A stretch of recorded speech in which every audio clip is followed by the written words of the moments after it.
Mahigit kalahating milyong halaga ng iligal na droga ang nasamsam sa buy-bust operation ng Talavera PNP. High value. Individual target. Arestado. Patrolwoman Gilly Peña sa report.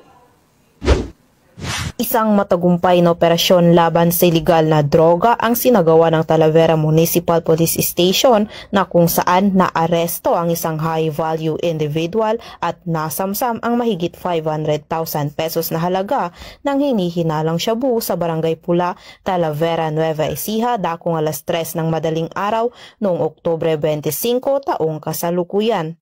Ayon sa ulat, nasa kote ng mga operatiba ng Talavera MPS ang suspect na si alias Ronron, 29 anyos, binata, isang construction worker at residente ng nasabing barangay. Matapos itong maaktuhang nagbebenta ng isang sachet ng hinihinalang shabu sa isang pusher buyer kapalit ng 500 pesos na mark money.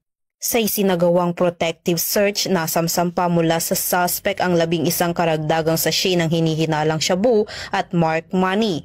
Ang kabuang timbang ng nakumpiskang droga ay tinatayang 75 grams na may halagang 510,000 pesos batay sa standard drug price.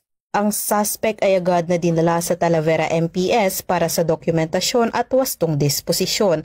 Siya ay mahaharap sa kasong paglabag sa Section 5 at 11 Article 2 ng Republic Act 9165 o ang Comprehensive Dangerous Drugs Act of 2002.